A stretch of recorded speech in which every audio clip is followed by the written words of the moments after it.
नमस्ते। उपलब्धि परीक्षण से आप क्या समझते हैं? इसकी अवधारणा स्पष्ट करते हुए इसके विभिन्न सोपानों का विवेचन कीजिए। उपलब्धि परीक्षण का अर्थ है मीनिंग ऑफ अचीवमेंट। हम जानते हैं कि विद्यालयों में छात्र वर्ष भर ज्ञान अर्जित करते हैं।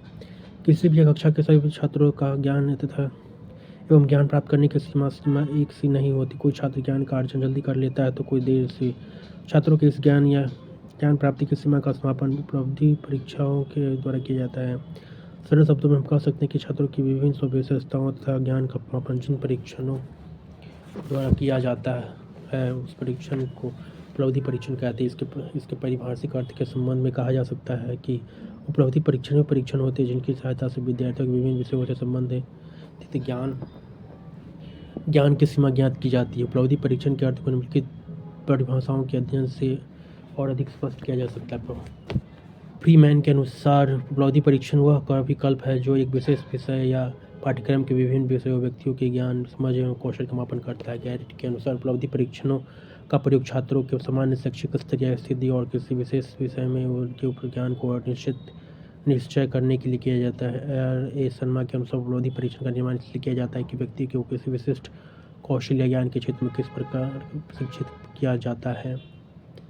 प्लम एवं बेलिंस्की के अनुसार उपलब्धि परीक्षण किसी व्यवसाय या विद्यालय विषयों में अर्जित कुशलताओं का ज्ञान को मापता है। परिभाषाओं के आधार पर उपलब्धि परीक्षण के अर्थ को बहुत आसानी से समझा जा सकता है। यदि एक निश्चित समय में एक विषय या समूह को किसी प्रकार का प्रशिक्षण दे तो इससे उन्हें कुछ ज्ञान की प्राप्ति होती है। ऐसे अर्जित ज्ञान को ही उपलब्धि परीक्षण कहते हैं।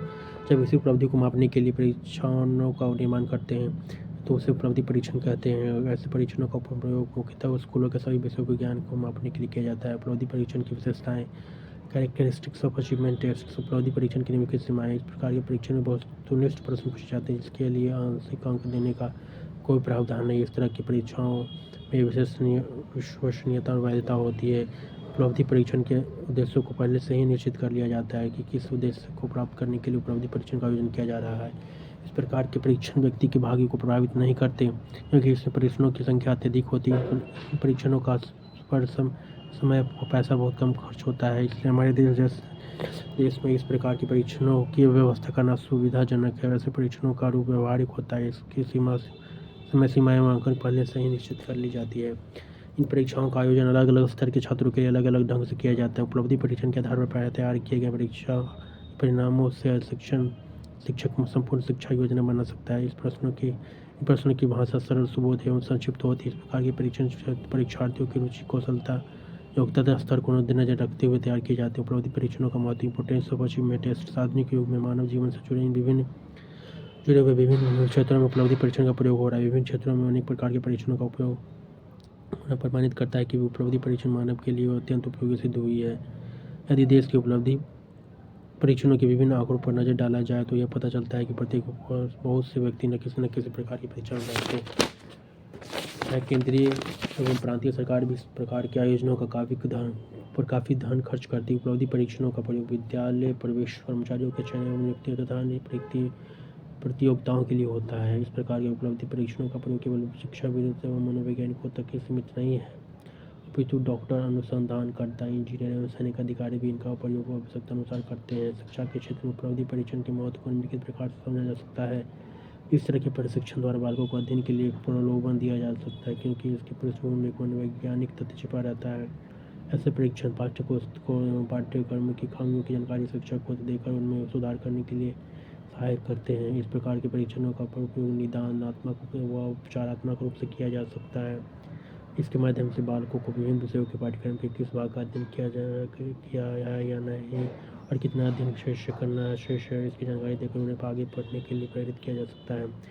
इस तरह के परीक्षण स्कूलों में विभिन्न कक्षाओं के विषय में क्रम में विभाजित करके कक्षा से दूसरी कक्षा में पदोन्नति करने में सहायक होते हैं। इससे बालक के न्यूनतम निष्पादन स्तर का पता चल जा सकता है। उपलब्धि परीक्षण छात्रों को ऐसे अवसर प्रदान करते हैं कि उनके अध्ययन विधि में क्या क्या कमियां हैं जिसके कारण उसे कम प्राप्त हुए। इससे उनसे अपनी कमियों की जानकारी हो पाती है। उपलब्धि परीक्षण से बच्चों के द्वारा किए गए विभिन्न कार्यों में उनकी कम से कम योग्यता को मापा जाता है। इस परीक्षण का उपयोग विभिन्न क्षेत्रों में उनके अनुरूप दक्ष व्यक्तियों के चयन एवं विद्यालयों में छात्रों के प्रवेश के लिए किया जाता है। इस प्रकार की परीक्षा का विभिन्न शिक्षक संस्थानों का मूल्यांकन भी किया जाता है। इसलिए के आधार पर शिक्षा संस्थान में उच्च कक्षा शुरू करने की अनुमति दी जाती है। विभिन्न शिक्षण संस्थानों में काम करने वाले शिक्षकों की उपलब्धि का मूल्यांकन करने में यह विधि परीक्षण विधि काफ़ी लाभदायक है। उपलब्धि परीक्षण के सामान्य सिद्धांत ऑफ अचीवमेंट टेस्ट। उपलब्धि परीक्षण के मुख्य सिद्धांत प्रश्न स्पष्ट एवं तार्किक हो। इस तरह के परीक्षाओं में विश्वसनीयता वैधता होनी चाहिए। द्विअर्थी तथा भ्रामक प्रश्नों को इस परीक्षा में स्थान नहीं दिया जाना चाहिए। प्रश्नों की सरल स्पष्ट एवं संक्षिप्त होनी चाहिए। प्रश्नों की भाषा सरल स्पष्ट एवं संक्षिप्त होनी चाहिए। इस तरह के परीक्षणों के प्रश्नों की संख्या ज़्यादा से ज़्यादा होनी चाहिए। किसी एकमात्र परीक्षण में किसी विषय विशेष के सभी उद्देश्यों को नहीं जाना जा सकता। इसलिए परीक्षण तकनीकों के समावेश पर बल दिया जाना चाहिए। इसे एक जैसे स्वरूप वाले प्रश्नों को एक साथ ही रखना चाहिए। परीक्षा का विकल्प डिजाइन व्यापक होना चाहिए। छात्रों को उत्तर देने के लिए पर्याप्त समय और स्थान देना चाहिए। पूर्ववर्ती परीक्षण में ऐसे प्रश्नों को स्थान दिया जाना चाहिए जिससे छात्र की व्यवहारिक क्षमता की जांच की जा सके। उपलब्धि परीक्षण के सोपान स्टेप्स ऑफ अचीवमेंट टेस्ट। उपलब्धि परीक्षण निर्माण को निम्नलिखित चरण उद्देश्य निर्धारित करना। Setting AIIMS. उपलब्धि परीक्षण का निर्माण करते समय हमें सबसे पहले यह निश्चित करना होता है कि हमारी परीक्षण का क्या उद्देश्य है। क्या हम क्या माप सकने के लिए परीक्षण कर रहे हैं। अर्थात उपलब्धि परीक्षण का निर्माण करते समय सबसे पहले हमें उसके उद्देश्य निर्धारित कर लेना चाहिए। उपलब्धि परीक्षण के द्वारा अधिक से अधिक 3 या 4 उद्देश्य निर्धारित कर लेना चाहिए। उपलब्धि परीक्षण के द्वारा अधिक से अधिक 3 या 4 उद्देश्य को प्राप्त करने की कोशिश करनी चाहिए। वांछित व्यवहार में परिवर्तन आने वाले सुनिश्चित उद्देश्यों का निर्धारण करने से पहले सही कर लेना चाहिए। छात्रों का स्तर स्टेजेज ऑफ स्टूडेंट्स उद्देश्यों को निर्धारित कर लेने के बाद यह निर्धारित करना चाहिए कि जिस परीक्षण का हम निर्माण करने जा रहे हैं उसका निर्माण किस स्तर के छात्रों की उपलब्धि को मापने के लिए किया जा रहा है। जैसे उपलब्धि परीक्षण मिडिल स्तर के छात्रों के लिए बनाया जा रहा है, हाई स्कूल के छात्रों के लिए बनाया जा रहा है या हाई सेकेंडरी स्कूलों के छात्रों के लिए बनाया जा रहा है। पाठ्यक्रम का विश्लेषण एनालिसिस ऑफ सिलेबस। उपलब्धि परीक्षण से संबंधित प्रश्नों के निर्माण की सुविधा के लिए जिस स्तर के छात्रों के लिए उसका निर्माण किया जा रहा है उस स्तर के पाठ्यक्रम का विस्तार से विश्लेषण कर लेना चाहिए। पाठ्यक्रम के प्रत्येक अंग से संबंधित प्रश्न बनाने जाने चाहिए। प्रश्नों के प्रकार का टाइप्स ऑफ क्वेश्चन। उपलब्धि परीक्षा से संबंधित प्रश्नों का निर्माण करते समय यह ध्यान रखना चाहिए कि प्रश्न छोटे और वस्तुनिष्ठ ऑब्जेक्टिव टाइप होने चाहिए। प्रश्नों का निर्माण इस प्रकार से किया जा सकता है जैसे सरल समस्या प्रश्न, वर्गीकरण वाले प्रश्न, बहुविकल्पीय प्रश्न तथा उचित मिलान वाले प्रश्न आदि। समय का निर्णय डिसीजन अबाउट द टाइम। उपलब्धि परीक्षण के लिए प्रश्न पत्र तैयार करते समय ही तय कर लिया जाना चाहिए। प्रश्न को उत्तर देने के लिए कितना समय दिया जाएगा। बालकों को इतना समय दिया जाना चाहिए कि वह सोच विचार कर प्रश्न का जवाब दे सके, परंतु यह भी ध्यान रखना चाहिए कि समय इतना ज़्यादा भी नहीं देना चाहिए कि परीक्षा का माहौल व्यवस्थित हो जाए। रूपरेखा तैयार करना। Preparation of the blueprint. उपलब्धि परीक्षण की तैयारी कर सबसे कठिन सोपान इसकी रूपरेखा तैयार करते समय विशिष्ट लक्ष्यों तथा प्रश्नों पर विशेष ध्यान देने की आवश्यकता होती है। इसमें निबंधात्मक प्रश्न, उत्तरात्मक प्रश्नों को अलग अलग उनके अंकों के साथ अवश्य दर्शाना चाहिए। इसके लिए इसमें संक्षिप्त शब्दों का भी प्रयोग किया जा सकता है जैसे निबंधात्मक, लघुत्तरात्मक, वस्तुनिष्ठ आदि। इसके साथ प्रश्नों को भी अलग अलग वर्गों में विभाजित किया जाना चाहिए जैसे वस्तु पर प्रकार के प्रश्न एक साथ और निबंधात्मक व लघुत्तरात्मक प्रश्न एक साथ इत्यादि प्रश्नों को व्यवस्थित करना। Arranging the question. उपलब्धि परीक्षण की तैयारी करते समय प्रश्नों को सही तरीके से संगठित एवं व्यवस्थित करने की काफ़ी जरूरत होती है। सभी प्रकार के प्रश्न निबंधात्मक, लघुत्तरात्मक व वस्तुनिष्ठ के लिए अलग अलग भाग होना चाहिए तथा इसके लिए समय व अंकों का निर्धारण भी अलग अलग किया जाना चाहिए। प्रश्न पत्र का स्वरूप सरल से कठिन की ओर जाना चाहिए। अर्थात सबसे पहले प्रश्नों को रखना चाहिए, सबसे सरल प्रश्नों को रखना चाहिए। वो विकल्प प्रश्नों के अन्य प्रश्नों की अपेक्षा ज़्यादा स्थान देना चाहिए कि अपेक्षा के अधिक विश्वसनीय वस्तुपरक होते प्रश्न पत्र तैयार करना। Preparation of question paper. उपरोक्त सोपान या चरण पूर्ण होने के बाद प्रश्नों को लिखा जाना चाहिए। इससे यह ध्यान रखें कि जितने प्रश्न पूछे जाने हैं उससे कुछ ज़्यादा प्रश्न लिखे जाए ताकि अंतिम रूप से प्रश्न पत्र तैयार करते समय फालतू प्रश्न को लिखा जाए। इसमें न जो बहुत ज़्यादा कठिन प्रश्न लिए जाए और न ही बहुत आसान प्रश्न पत्र की कठिनाई स्तर को जांचने के लिए कक्षा शिक्षण में इनका प्रयोग कुछ बालकों पर अनौपचारिक रूप से कर लेना चाहिए। इस तरह के अनौपचारिक प्रयोग से जो परिणाम मिले उसी आधार पर प्रश्नों का कठिनाई स्तर निर्धारित किया जाना चाहिए। अंक तालिका तैयार करना। प्रिपरेशन ऑफ स्कोरिंग की। उपलब्धि परीक्षण में विश्वसनीयता, व्यापकता व वस्तुनिष्ठता लाने के लिए अंकन विधि को पहले से ही विस्तारित कर लेना चाहिए। सभी प्रकार के प्रश्नों निबंधात्मक, लघुत्तरात्मक व वस्तुनिष्ठ के अलग अलग अंक तालिका तैयार की जानी चाहिए। अतः कहा जा सकता है कि सामाजिक विज्ञान विषय के शिक्षण मूल्यांकन उपलब्धि परीक्षणों का विशेष उपयोगिता है। इसमें कक्षा स्तरीय व निश्चित अवधि में प्राप्त किए गए ज्ञान का मूल्यांकन किया जा सकता है। वास्तव में यह एक ऐसी समापन तकनीक और साधन है जिसका सहायता से संबंधित बालक की वर्तमान योग्यता का मापन इस आधार पर किया जा सकता है कि उसने कुछ समय के लिए शिक्षण के बाद किसी विशिष्ट विषय या विषयों के समूह में कितनी और किस तरह की स्तर की योग्यता प्राप्त की है। खोज विधि की विशेषता बताइए। खोज विधि की विशेषताएं निम्नलिखित है। यह विद्यार्थियों को सच्चा व ईमानदार बनाकर उनमें वैज्ञानिक दृष्टिकोण का विकास करती है, क्योंकि वास्तविक विज्ञानियों द्वारा विषय निर्णयों का पहुँचते हैं। मनोवैज्ञानिक सिद्धांत पर आधारित इस विषय द्वारा विधि द्वारा विद्यार्थी स्वयं प्रयोग करके प्रत्यय एवं ताजा अनुभव प्राप्त करता है। यह विधि वैज्ञानिक प्रणाली में प्रशिक्षण देकर विद्यार्थियों को जीवन के लिए तैयार करती है। इस विधि से विद्यार्थी में परिश्रम करने की आदत का विकास होता है। इस विधि द्वारा प्राप्त ज्ञान का अधिक समय तक स्थायी रहता है, क्योंकि विद्यार्थी इस ज्ञान को अपनी क्रियाओं द्वारा प्राप्त करता है।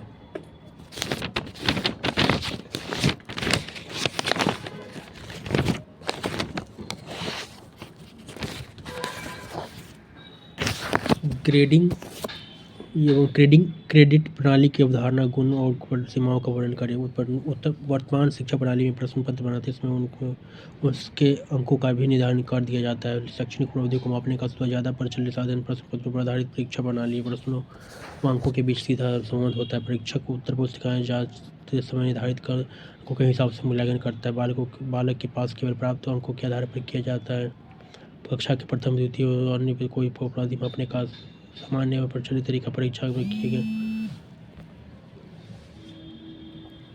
कक्षा के प्रथम, द्वितीय और कोई उपलब्धि मापने का सामान्य एवं प्रचलित तरीका परीक्षा में लिए गए अंक होते हैं। कुछ समूहों में अंकों का पर आधारित इस व्यवस्था का विरोध दिखाई देने लगा। विवेकविदों तथा मनोवैज्ञानिकों का मानना है कि अंक आधारित पढ़ना शिक्षा प्रणाली ने बालक को मशीन बना दिया है। इसके अतिरिक्त इस अंक प्राप्त प्रणाली में एक अंक का भी इतना बहुत है कि इसके कारण कोई बालक फेल हो जा सकता है या पास हो सकता है। उदाहरण के लिए, पास होने के लिए यदि 100 में से 33 अंक आए, हुआ पास माना जाएगा। एक अंक के अंतर के कारण एक बालक तो उसी कक्षा में 1 साल और पढ़ेगा, पर जबकि 33 अंक वाला अगले कक्षा के लिए योग्य माना जाएगा। एक अंक ने दोनों बालकों के शिक्षण जीवन को काफ़ी प्रभावित किया है। क्या उपरोक्त दोनों बालकों में इतना अंतर था जितना परीक्षा परिणाम में देखा गया? शायद बिल्कुल नहीं। इस तरह से एक अंक से प्रथम, द्वितीय एवं तृतीय आने वाले बालकों का निर्धारण किया जाता है। इसके आधुनिक दौर में कुछ शिक्षा शास्त्रियों ने सुझाव दिया है कि इस अंकों का आधारित शिक्षा प्रणाली को समाप्त करके इसके आधार पर क्रेडिट प्रणाली को लागू किया जाए। ग्रेडिंग सिस्टम जब प्रमाणित मूल्यांकन प्रणाली के साथ अंक मूल्यांकन के स्थान पर ग्रेडिंग प्रणाली सिस्टम को स्वीकार किया जा रहा है। अंक मूल्यांकन परीक्षा में 1 से 100 तक अंकों का मूल्यांकन किया जाता है। परीक्षक और विद्यार्थी दोनों को एक अंक प्राप्त करने में कठिनाई का सामना करना पड़ता है। बालक एक अंक के उत्तर के कारण टेंशन ले लेते हैं। परीक्षक भी एक अंक का स्पष्टीकरण देने में, प्रमाणित उत्तर देने में असमर्थ हो जाता है।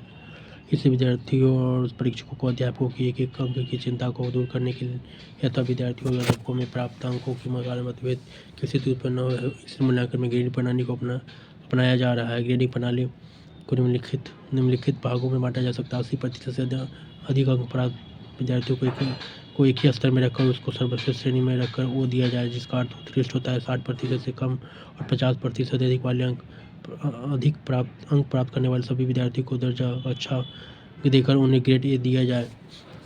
80% से कम और 60% से अधिक वाले प्राप्त अंक वाले विद्यार्थियों को बहुत अच्छा दर्जा देकर उन्हें ए+ से दिया जाए। 33% से कम और 20% से अधिक अंक प्राप्त करने वाले सभी विद्यार्थियों को सामान्य से कम का दर्जा देकर सी ग्रेड दिया जाना चाहिए।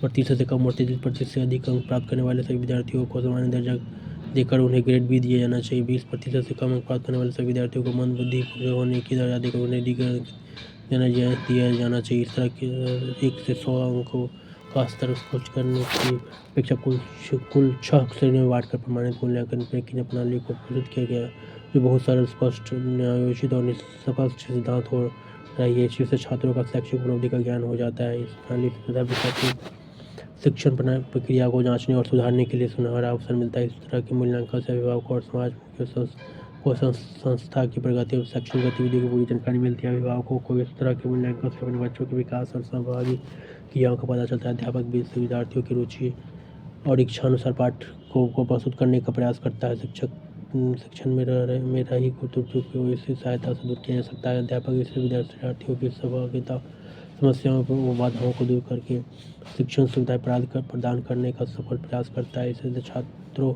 और अध्यापकों में पारस्परिक संबंधों में घनिष्ठता आएगी। क्रेडिट सिस्टम में हमने देखा कि समूह को और 6 वर्ग ग्रेड में विभाजित करके बालक का मूल्यांकन उत्कृष्ट, बहुत अच्छा, सामान्य से कम और तथा कमजोर आदि ग्रेडिंग में दिया गया। ग्रेडिंग प्रणाली के माध्यम से इन ग्रेडों का मान निकाला जाता है। प्राप्त ज्ञान को क्रेडिट पॉइंट कहा जाता है। क्रेडिट पर मान निकालने के लिए आमतौर पर 100 अंकों के समूह को 9 ग्रेड में विभाजित किया जाता है। ग्रेड की संख्या अलग अलग हो सकती है। इस क्रेडिट प्रणाली से बालक के अधिगम स्तर को एक तरह से अंकों में नापा जा सकता है। यह प्रणाली अंक निकालने की प्रतिशत प्रणाली से ज़्यादा बेहतर तथा उपयोगी नजर आती है, क्योंकि यह बहुत नज़दीक के बालकों को लगभग एक समान क्रेडिट मान दिया जाता है।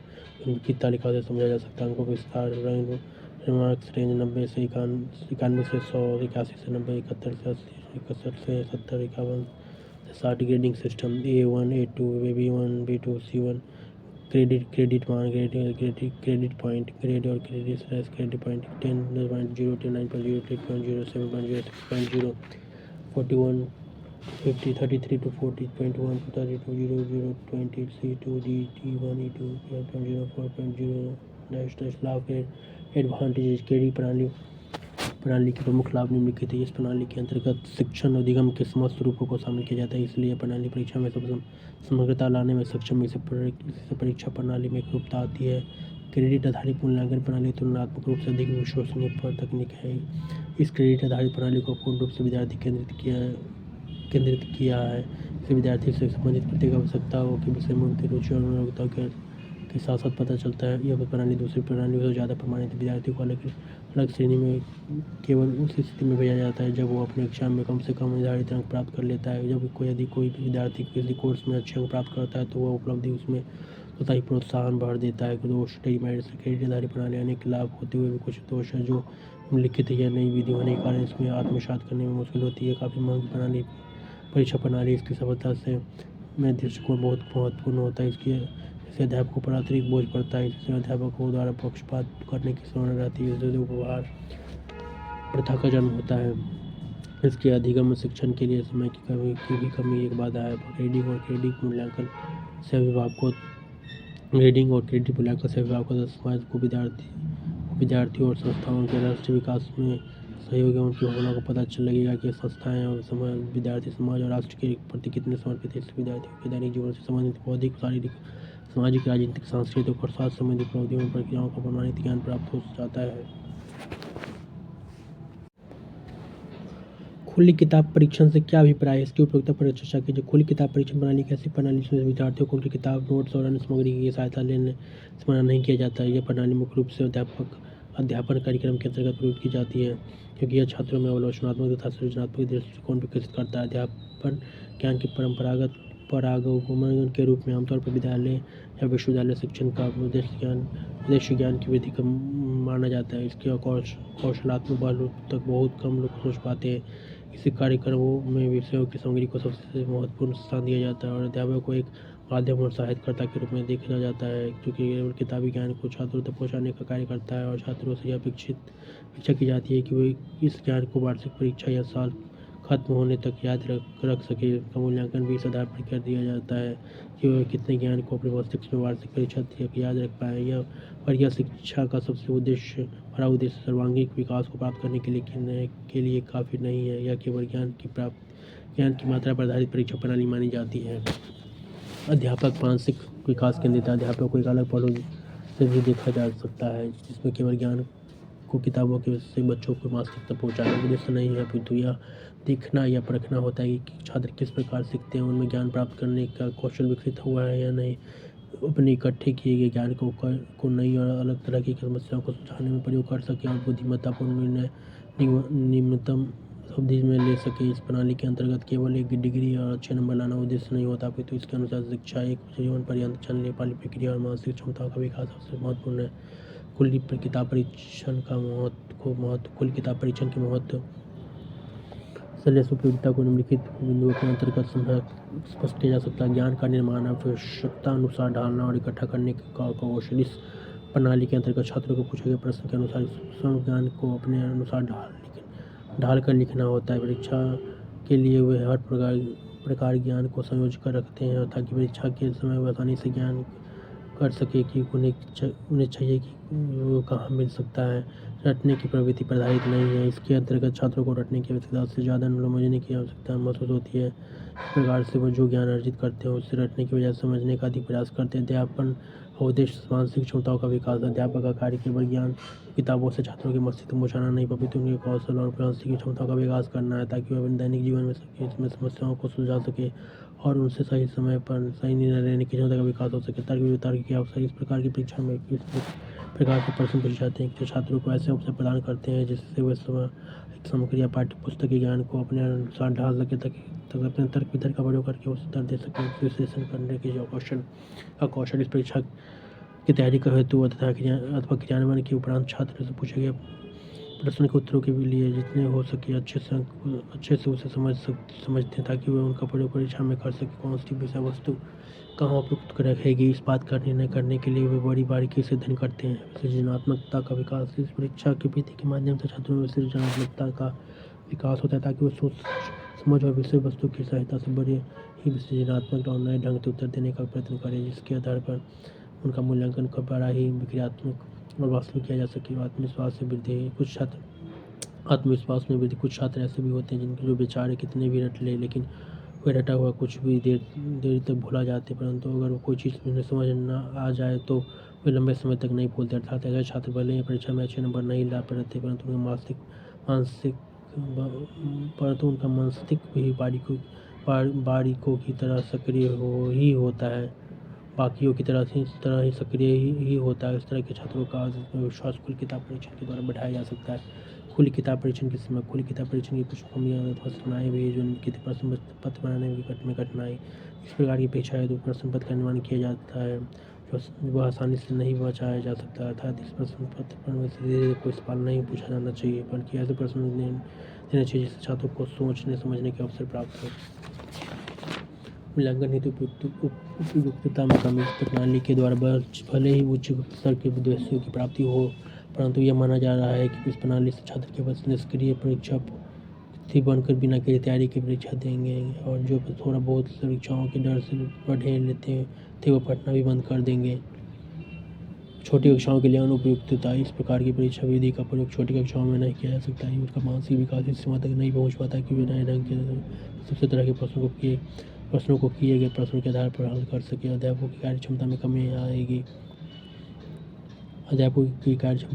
इस परीक्षण विधि के कारण विद्यालय में अध्यापकों की मेहनत और पढ़ाने की रुचि में कमी देखने को मिल सकती है। वे सोचेंगे कि जब बच्चे किताब खोल के पेपर कर ले सकते हैं तो उन्हें यह अधिकार है तो उन्हें पढ़ाने का क्या फ़ायदा। Thank you.